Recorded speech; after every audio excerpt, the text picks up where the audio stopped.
আসসালামু আলাইকুম, শুভেচ্ছা, স্বাগতম প্রিয় দর্শক। বাংলাদেশ জাতীয়তাবাদী দল বিএনপি ওনারা ওই যে ওনারা যে মাইলস্টোন স্কুল ট্র্যাজেডি, যে এখানে যে যুদ্ধ বিমান বিধ্বস্ত হইয়া যে সমস্ত বাচ্চা কাচ্চারা নিহত হয়েছে তাদের পরিবারদের সাথে আজকে ওনারা দেখা করছে ঢাকা এবং বিভিন্ন ডিস্ট্রিক্টে। ওই ব্যাপার নিয়ে ওনাদের রিজভী আহমেদ উনি মন্তব্য করছে আর কি, বাংলাদেশ প্রতিদিন পত্রিকার ছাপানো হয়েছে। সন্তান হারানোর বেদনার চেয়ে বড় শোক হতে পারে না, রিজভী। উত্তরায় মাইলস্টোন স্কুল অ্যান্ড কলেজ বিমান বিধ্বস্তের ঘটনায় নিহত দুই শিক্ষার্থী নাজিয়া ও নাফির পরিবারের সঙ্গে সাক্ষাৎ করেন বিএনপির সিনিয়র যুগ্ম মহাসচিব রুহুল কবির রিজভী। এ সময় তিনি নিহতদের পরিবারকে সান্ত্বনা দেন। শুক্রবার দুপুরে তুরাগ এলাকায় ভারপ্রাপ্ত চেয়ারম্যান তারেক রহমানের পক্ষ থেকে এই পরিবারকে সমবেদনা জানাতে যায় বিএনপির প্রতিনিধি দল।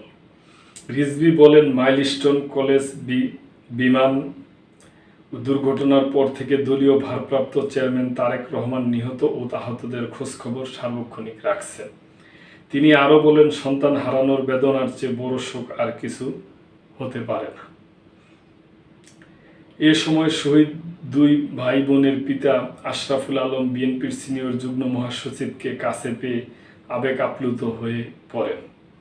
সাক্ষাৎকালে নাজিয়া নাফিয়ার বাবা আশরাফুল আলম রিজভীর কাছে তাদের কবরের উপর 2 বছর পর যাতে অন্য কাউকে দাফন না করা হয় সে অনুরোধ জানান।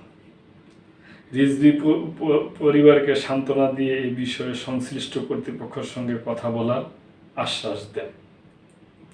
এ সময় আরও উপস্থিত ছিলেন জাতীয় burn and plastic surgery institute registrar doctor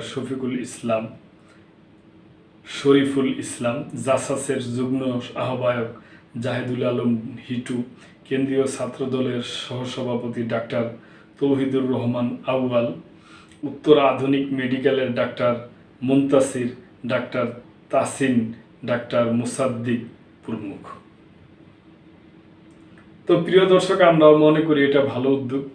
প্রতিটা দলের এই উচিত এই শোক সন্তপ্ত পরিবার যারা আছে তাদের সাথে দেখাশোনা করা এবং তাদের অন্তত তাদেরকে কাছে পাইলে ওনাদের মনটা একটু ভালো লাগবে এবং ওনারা সাহস পাবে। তো এটা ভালো উদ্যোগ আমি মনে করি। প্রিয় দর্শক, আপনাদের যদি কোনো মন্তব্য থাকে তো অবশ্যই কমেন্ট করবেন, লাইক শেয়ার কমেন্ট করে সাবস্ক্রাইব করে চ্যানেলটির পাশেই থাকবেন। আল্লাহ হাফেজ।